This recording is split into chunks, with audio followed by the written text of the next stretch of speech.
Cedar Point has 19 different roller coasters, and I'm proud to say that I've ridden all the roller coasters that were operating during my visits to the park this year. It's got the likes of Top Thrill 2, which is the tallest roller coaster in the world at the moment, and it's got the likes of Still Vengeance, which is widely regarded by many as the best roller coaster in the world. It's got loads of other world-class roller coasters, and I'll be ranking all of them at the park from worst to best. My name is Max Crinden and this is Max G-Force.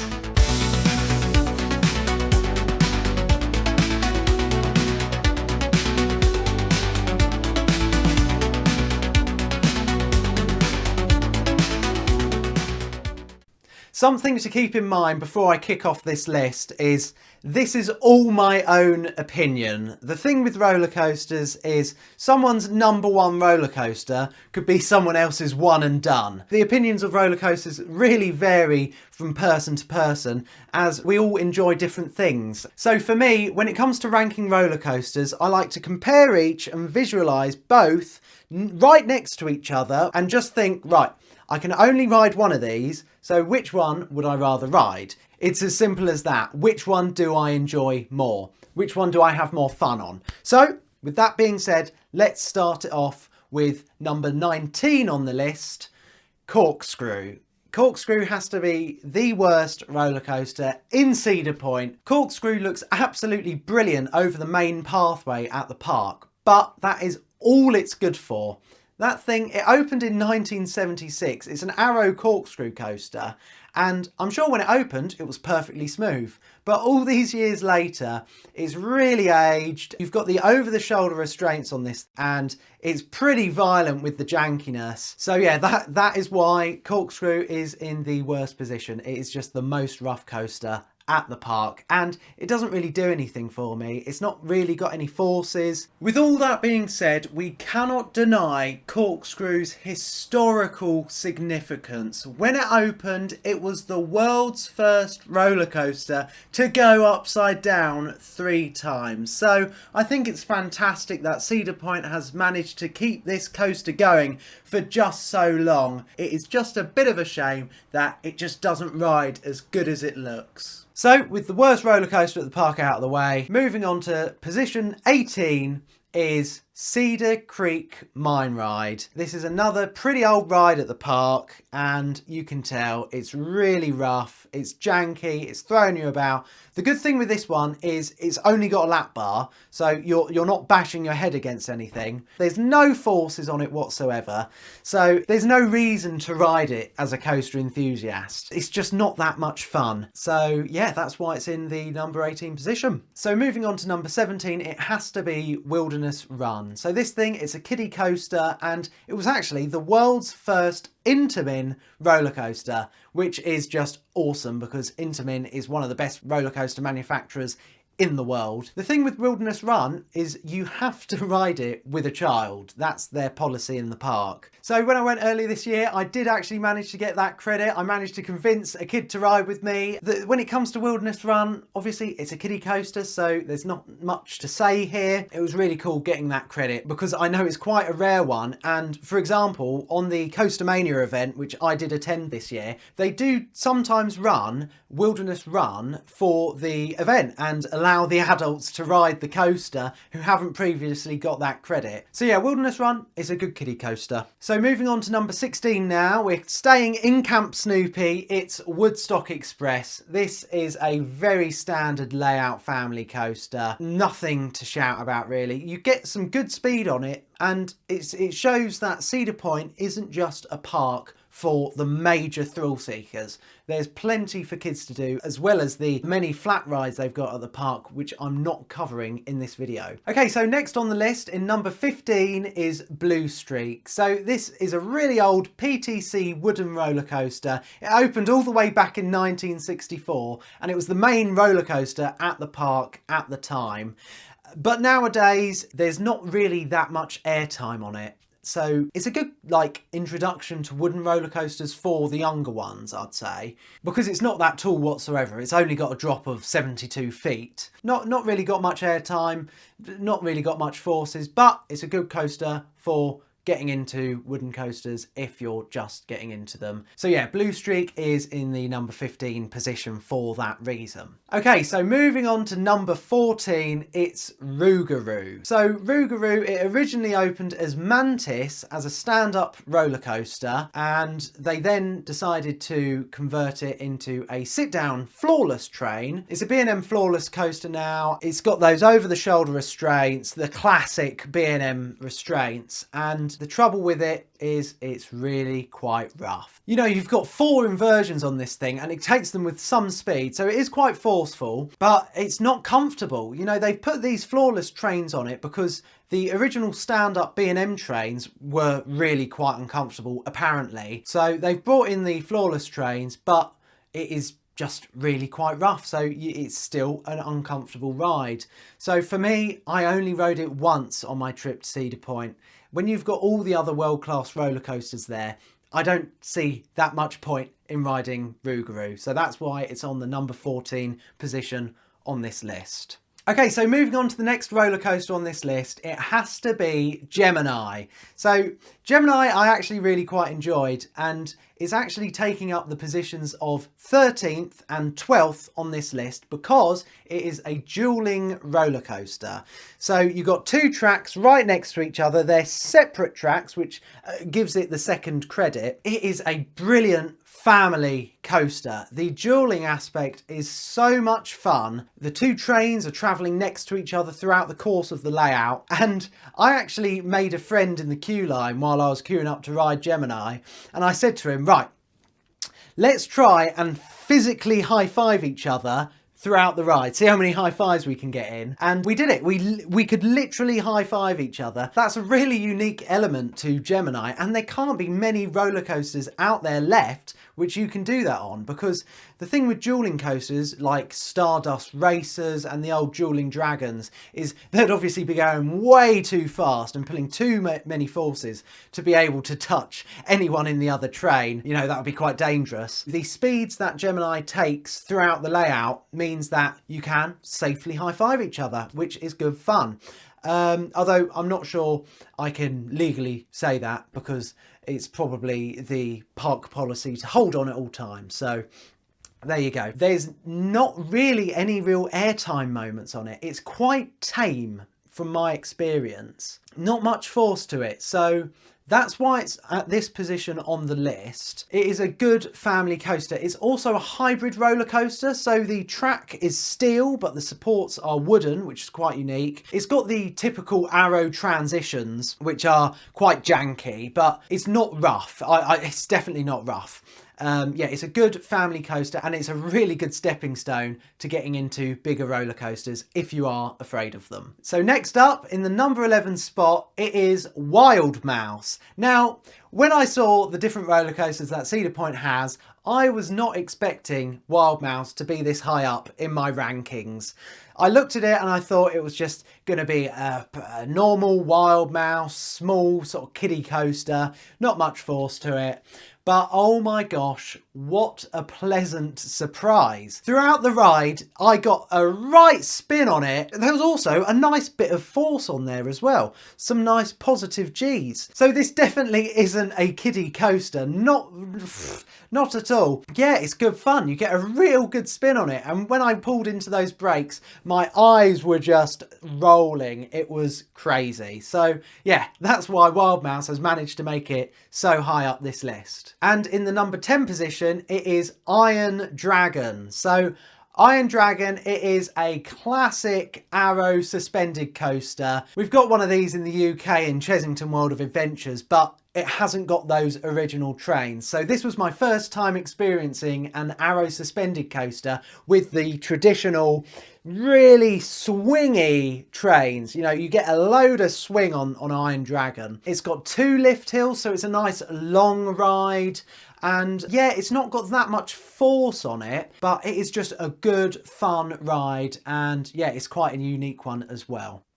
Oh, and by the way, please be sure to smash that like button and subscribe to the channel. It's all completely free to do and it really helps out. Moving on to position 9 now. We're really stepping it up now. It has to be Gatekeeper.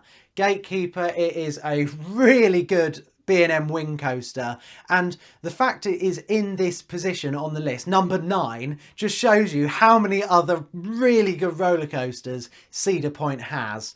Gatekeeper, it is the best B&M wing coaster I have ever done. I've done 3 in total, and you go down that first drop, you get a brilliant amount of hang time if you're towards the front of the train. I love sitting on the right side of the train when it comes to Gatekeeper, because you sink into the drop, so you get a lovely sort of sinking feeling. And with the hang time, you know, you're completely hanging out of your seats. Yeah, it does have vest restraints, so it's not just a lap bar, but they are nice and loose, so you're completely coming out of your seat on that hang time moment. And then you go into an Immelman there, you know, you get a ton of force into that Immelman at the bottom of that drop. You know, I got a load of grey out there, which I wasn't expecting from this coaster. So yeah, it really exceeded expectations. You go out of that into an airtime hill, which you get nice floater on. And then you've got 2 other really good hang time moments as you pass over the entrance to Cedar Point, which is why it's called Gatekeeper. They built it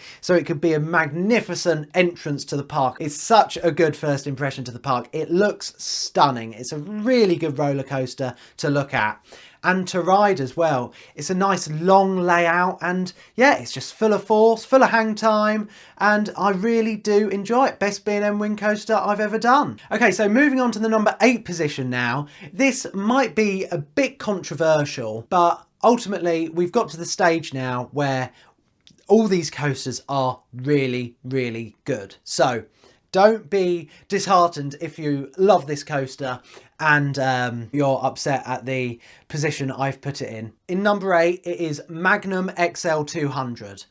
I love this roller coaster. The best part of it has to be the triangle-shaped hills as you're returning to the station. You're getting violent airtime on that thing. This is where it obviously gets controversial because it is a janky ride. This coaster was built in 1989, and when it was designed, the designers didn't have computer generation, so they couldn't make perfectly smooth track. So you get these janky arrow transitions. So you go down the 194-foot drop, and for me, it doesn't do much. It's quite a shallow drop, and I didn't find myself getting much airtime on it. You then go into this airtime hill, which is slightly banked, turning left. Once again, you really don't get much airtime on that, if any. So that put a little bit of a dampener on the start of the ride. You then enter this turnaround element, which is quite funky, which actually used to be so forceful they've had to completely retrack it. That's okay. That's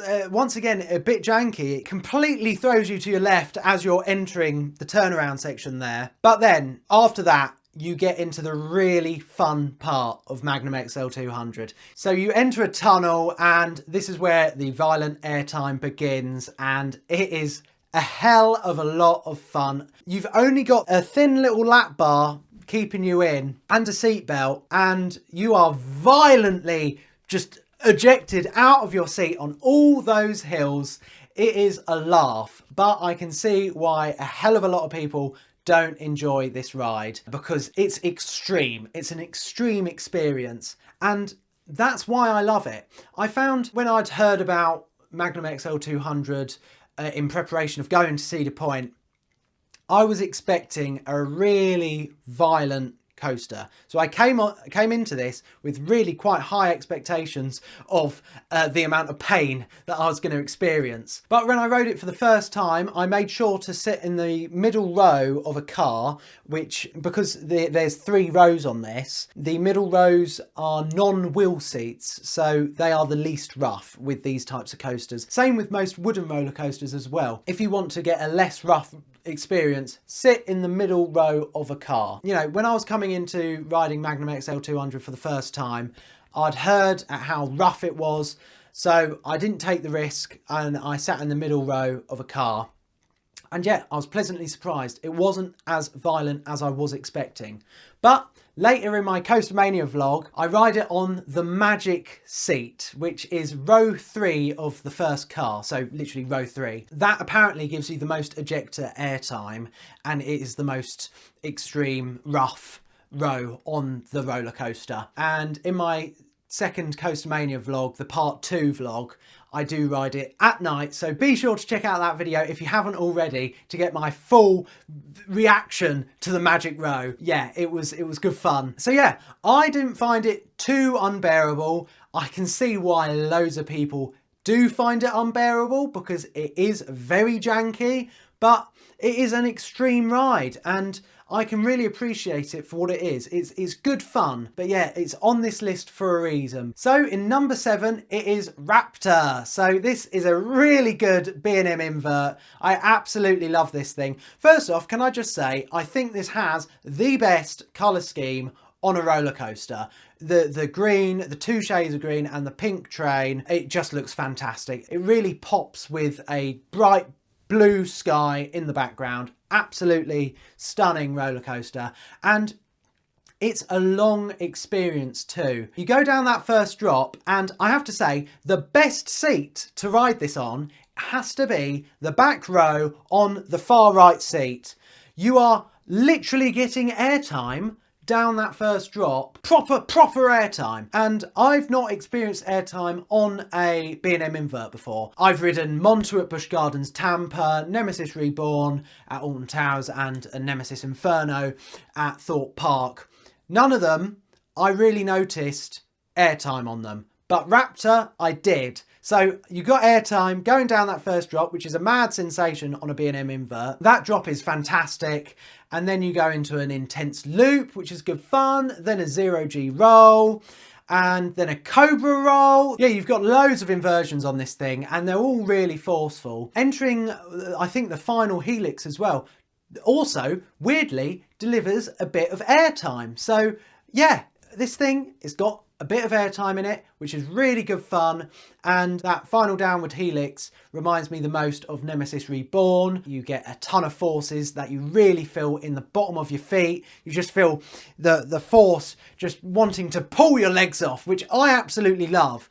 And it's a feeling that previously I'd only ever felt on Nemesis Reborn, but I also felt it there on Raptor. And I would just like to mention that Nemesis Reborn at Alton Towers remains the best B&M invert I have ever done.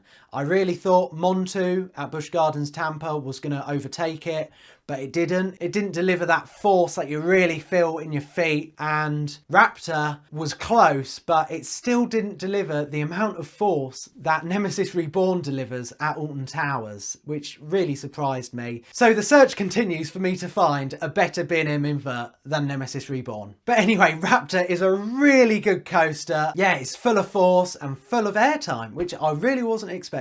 So moving on to position 6 now. I'm quite surprised so many other channels place this lower than I do because I absolutely loved it. It is Valraven, a B&M dive machine, and this is one of the best B&M dives I've ever done. When I did it at the time, it was the best. The thing is, a lot of people say these are one-trick ponies. They're only good for the first drop, and who cares? That first drop is 214 feet tall and it is so much fun. I can just keep doing it again and again and again.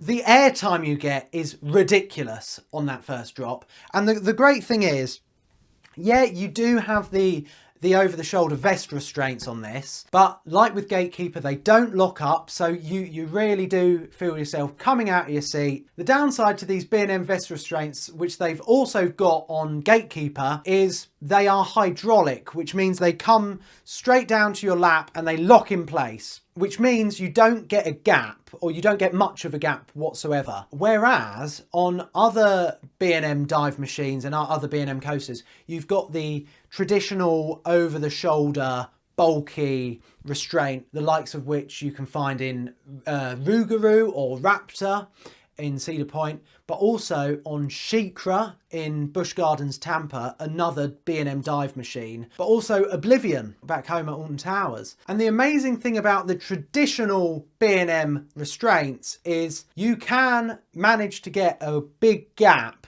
because they're a ratcheting system. So you could be in a certain tooth that gives you a nice big gap if your ride attendant hasn't stapled you to get you into the one further in, which would really, you know, that's the downside with those over the shoulders B&M restraints, is you can get really quite stapled on them, or you can be the complete opposite and get a massive gap. And on Oblivion, you're floating out of your seat. Your bum is coming off of that seat and you're just floating. It's completely zero gravity. That sensation is incredible. So even though I've ridden Shikra at Busch Gardens Tampa and I've ridden Oblivion with those restraints, despite the fact you can get that incredible airtime moment, I still prefer Valraven to them, because that first drop is the longest out of all of them and it's really forceful, this coaster. You exit that drop into an inversion and you get a ton of force. I always get a bit of grey out at the bottom of those drops. You get nice hang time on this coaster. You even get a little airtime hill, which you get good floater on. So Valraven is a really good B&M dive coaster. Moving on to number 5, we're in the top 5 now. We're getting really good coasters now.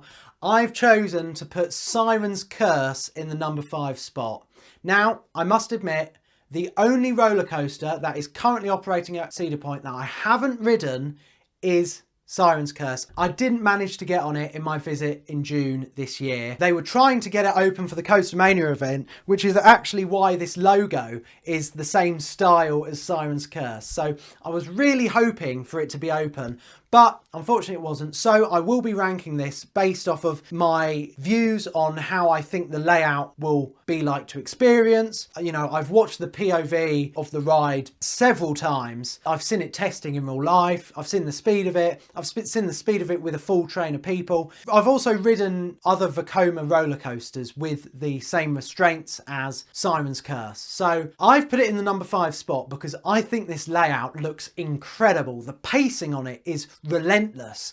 It's taking all these elements with a ton of speed. You're going to be getting a load of airtime on that thing. It's going to feel really whippy. The first drop on Siren's Curse is obviously the showstopper. You've got the incredible tilt track, which must just feel so scary for so many people riding that coaster. It's a really cool, unique element. I think what it packs into that layout looks really fun, really whippy, and yeah, it looks to be a really good ride experience, and I look forward to getting on it when I get back to Cedar Point in the future. Okay, so for the number 4 spot, this is going to be a bit more controversial now. I've put Maverick at number 4. Maverick, look, all these coasters, right? All these coasters in the top 5, in the top 10 even, they are incredible. Especially with the top 5 coasters. There's not much between them in terms of enjoyment for me. You know, they're all so much fun, but I have to rank them. So the best way I can describe Maverick is you feel like you are on a fighter jet. It is incredible. You get so much whip on it. You're going through the layout with so much speed. It is ridiculous. You've got so many brilliant elements on it. The best element on it has to be that first drop. You are whipped out of your seat going down that thing, especially on the back row. It is incredible. You then go into an injector airtime hill. It's so much fun. I've greyed out a ton on Maverick, so it's full of positive G's as well.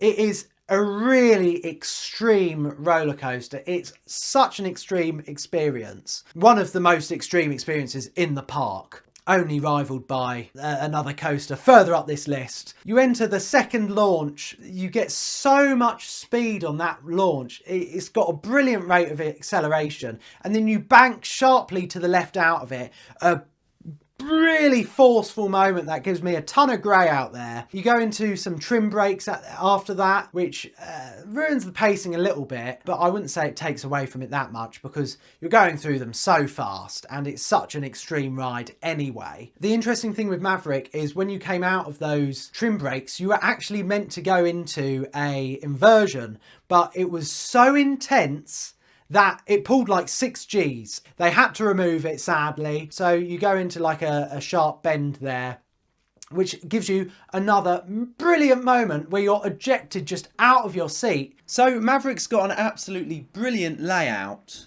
But the reason it's not higher is because it is a little bit too much. I can't really ride Maverick back to back because it might give me a bit of a headache just because of the amount of intensity on it. You're thrown about a lot on it, and it's got the over the shoulder Intamin restraints with like comfort collar style over the shoulders. So it's not that comfortable of a ride. It's very forceful and very intense, and you do just feel like you're in a fighter jet, which means it's not got that much re-rideability for me. If this had lap bars, I'm sure it might be higher up on the list, but I think it has to have the over-the-shoulder restraints because you get whipped round so much. So I don't even think lap bars are a possibility on this thing, and I've not had to say that for any other roller coaster in the past. So that just shows you how intense Maverick is, and it's why I can totally understand if someone's got Maverick as their number one roller coaster in the park. It is incredible, an elite roller coaster. Oh, and by the way, if you've made it this far into the video and you still haven't smashed that like button, go ahead and do it right now. And while you're at it, subscribe to the channel as well for more videos like this. Okay, so in the number 3 position now, it is Millennium Force. Oh my gosh. I absolutely love Millennium Force. It opened in the year 2000. It's got a 300-foot drop, which when you're riding it, it just feels endless. You get brilliant airtime on that first drop, especially if you're sitting on the back row or at least on the back car. My favourite row on this is the second from the back because you get the best view and you get the brilliant forces of the back row experience. That drop is obviously the best part of that ride. So yeah, Millennium Force, it reaches a max speed of 93 miles per hour, and that is one of the key parts that makes this ride so much fun. It is the speed. The sense of speed you get on this is incredible. It's breathtaking. So you go down that first drop. At the bottom of that drop is a really good forceful moment as you're coming out of that drop and going into the overbank. You get a nice bit of force there. I've greyed out a couple times there, only a little bit though. And then you go into a sharp left turn, which you're going through a tunnel and you're going through it at so much speed. This is the theme to Millennium Force. It is just fast, and you really, really do get a sense of it when you're on the ride. You then go into the first airtime hill on the coaster, and the thing with Millennium Force is it doesn't deliver any ejector airtime. You're mainly just floating out of your seat. You're getting floater airtime. And what I love to do on Millennium Force is I love to make my arms floppy. So when I'm going up that first airtime hill, you literally see my hands going like this with the zero gravity. It is so much fun, and that's one of the fun elements I find of this coaster is the floater airtime, and you do get that in a few moments on this ride. Another brilliant element on the coaster is the final airtime hill. It's like a speed hill that you speed past the station. If you get ejector airtime on Millennium Force, you'd get it there. I'd say it's like flowjector. You know, you are really coming out of your seat there, but not like enough to really warrant the term ejector airtime. Millennium Force, it's a long ride, a long layout, and you get such a good sense of speed. You get lovely floaty airtime, and it is just so much fun. It's a full experience. It's a full package, and you know, it's been around for 25 years. This thing opened on the Millennium, hence the name, and it still holds up as one of the best coasters in the park, in my opinion. It is just a coaster that I can ride over and over and over again. And in the number 2 spot now, it is Top Thrill 2. I absolutely adore this thing. When you're driving into Cedar Point for the first time, it is the first thing you see. I can't overstate how massive this roller coaster is. It's 420 feet tall. It's currently, at the time of recording, it is the tallest roller coaster in the world. It's only soon going to be overtaken by Falcon's Flight in Saudi Arabia. But at the moment, it is the tallest operating roller coaster in the world, and you can really tell that when you're at Cedar Point. You can see it literally everywhere in the park. It's behind me there on that picture frame. I love Top Thrill 2. I've got the top speed of it there, 120 miles per hour you travel on this thing. So what are my favourite parts of Top Thrill 2? Obviously the weakest part of the ride has to be the first launch.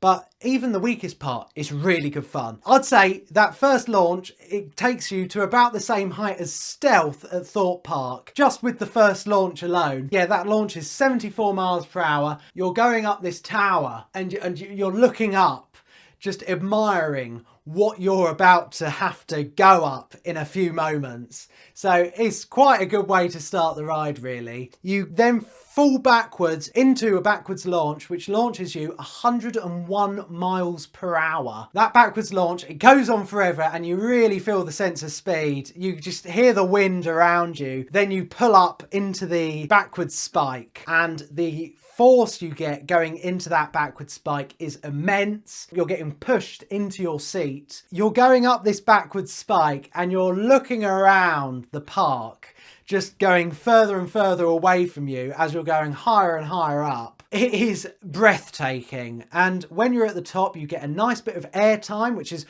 just a really mad sensation. That backward spike, it is literally one of my favourite parts of the ride. Just being at the top there and looking around the park, it is sensational. And then you're free falling into a 120 mile per hour launch, and that is just ridiculous. The way I'd describe it is you really do feel that you're on something that is just so powerful. You really feel the power and the speed. Like, for a lot of people, 120 miles per hour will be the fastest they've ever been in their life. And you really feel that on this coaster.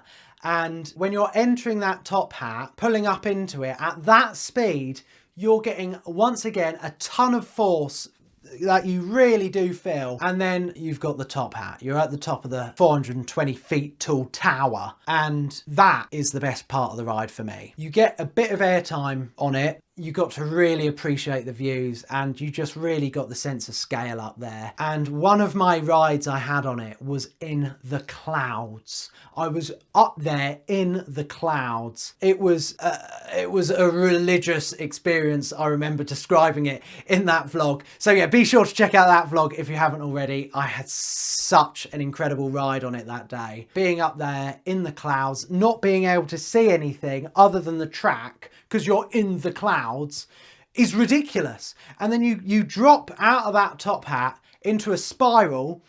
Don't underestimate that spiral. You're whipped out of your seat going down that. You're getting ejected down that spiral. Incredible sensation. And then you pull out of the top hat. And this is the most forceful part of the ride. You're pulling out of the top hat. As you're pulling out of it, your body is thrown. It is thrown down. You have to hold on. The first few times I was riding this, I was having my hands up the whole way, and I was thrown down. Literally, you might even hurt your back if you're doing that all the time. The amount of force pulling out of that top hat is ridiculous, and it is why it is my second favourite roller coaster in the park, and my third favourite roller coaster in the world, because I do like to rank them. So there you go, fun fact, number 3 in my world rankings, which I will be doing a top 50 roller coasters, something like that, in the future. When I've ridden and been to more parks, I might do that at the end of this year. So that's something to look forward to. Now, if you haven't guessed it already, I mean, it would be shocking if you haven't, no offence. But number 1, it is Steel Vengeance. I'd heard so much about this coaster. It was one of the main reasons that I wanted to go to Cedar Point, and why Cedar Point was right at the top of my bucket list of parks to go to. My favourite element on a roller coaster is airtime. I think it's just fantastic, you know, feeling like you're flying out of the train. I love airtime. And when they were designing Steel Vengeance, they were like, right, how much airtime can we fit into this roller coaster? And they delivered something like 27 seconds of airtime, which is the most airtime on any roller coaster in the world. Alan Schilke, the guy who designed the layout of Steel Vengeance, were tasked with making the best roller coaster in the world. You know, can we do this? And so far, I can say they have achieved that. Steel Vengeance, it's not only my number one roller coaster in the park, but is also my number one roller coaster anywhere in the world. To put it bluntly, it is the airtime you get on it. The layout on it, which I've got as a nano coaster there in the background, if you haven't spotted it already, the layout is literally perfect. If a coaster could have a perfect layout, it would have the layout of Steel Vengeance. You go down an incredible vertical drop, which gives you the first bit of incredible airtime. Then you go into a speed hill, then you go into another airtime hill. Oh, it's ridiculous. The amount of airtime on this is ridiculous. It is insane. And then an outer banked airtime hill, which is ridiculous because you're getting airtime while going round and down. It is crazy. One of the other brilliant parts of Steel Vengeance, it is the inversions. It has 4 inversions on this thing. You know, on these inversions, you're getting an incredible sensation because they are profiled perfectly. You're neither getting hang time nor getting stuck to your seat. You're just floating out of them. They are just completely zero gravity. What I'd do, similar to Millennium Force, I'll put my hands in front of me there and sort of make them all floppy and see where the gravity would take them. And it stays right in the middle. It's perfectly profiled for that floaty sensation. This thing has true 0G rolls. You only have to ride it to understand how cool they feel. So yeah, don't underestimate the inversions on this thing. Airtime is not the only thing that Steel Vengeance does good. Yeah, Steel Vengeance has a mid-train brake run, which does slow down the train, and some people might say it ruins the pacing of it. To be honest, the layout is so incredible, and you're taking it at such speed and whip, and it's just so much that you barely even notice the brake run is there until you're going down another drop and into another ton of airtime hills. It is literally the perfect layout on a roller coaster. However, Steel Vengeance does have some downsides. I mean, the only real big downside to it is the restraints. So it's an RMC. RMCs are renowned for having pretty rubbish trains. So the trains are quite tight. I mean, you haven't got anything above you, so you've not got annoying over the shoulders to worry about, but it's quite a restrictive lap bar. It has horrible shin guards that come down onto your shins. And if you're somewhat tall like me, I'm 6'2", and as you're getting the ridiculous airtime on it, ejector airtime, your shins are whacking against that shin guard. So I've come off this thing bruised. Yeah, I'd actually recommend, if you are worried about this, actually bring proper shin pads that footballers wear to ride this thing. Or I did finally figure out quite a good way to ride it to mitigate and sort of reduce the pain on your shins. And it is to press your shins into the corners of the shin guard. So the shin guard sort of hugging your leg. That way the pain on it is sort of dissipated and it won't bruise you as much. So that's how I rode Steel Vengeance after figuring that out, and it's also how I ride all other RMCs now. That tip works out really quite well. So that is pretty much the only downside to Steel Vengeance. It is these pretty horrible restraints. If RMC managed to figure out their restraints and say they replaced them on Steel Vengeance would be the undeniable world best roller coaster. But because I can see a lot of people riding this thing and finding it quite uncomfortable, I'd understand if some people don't enjoy it as much as I do. But I absolutely love it. I completely understand why so many other enthusiasts love it as much as me. And I went into riding it with really high expectations and it delivered. It delivered and it's remained my #1 roller coaster in the world since riding it. Still Vengeance really does deserve the #1 spot at the park. It is such an incredible coaster. It's so good that I'd go back to Cedar Point just to ride Still Vengeance, let alone the other world-class coasters that they have in abundance. It really is such a good coaster. So, by the end of this list, I'm sure you agree with me that Cedar Point has one of the best coaster lineups of any park in the world. It really is the roller coaster capital of the world, and it's why I decided to film my first ever vlogs for this channel at Cedar Point. So you can watch all of those vlogs in my North American playlist, including the 2 vlogs where I'm at Coaster Mania. It's a part 1 and 2 vlog. I had such an incredible day that day. Loads of night rides in. Yeah, be sure to check out that vlog. It is literally my favourite vlog I've ever filmed of the channel. So I'll link my North American playlist and also the Coaster Mania vlogs at the end of this video, so be sure to check those out if you haven't already. And also let me know, what is your top 10 or even your top 5 roller coasters at Cedar Point? Let me know in the comments below. I'd love to hear your opinions. So my name is Max Grindon and this has been Max G-Force. Thank you so much for watching and I'll see you in the next one. Oh, and if you've made it all the way to the end of the video and you still haven't hit that like button, you've still got time to do it now. It really helps out, and while you're at it, subscribe to the channel too for more videos like this. Also, I'd love to hear all your comments down in the comment section below. I read every single one of them.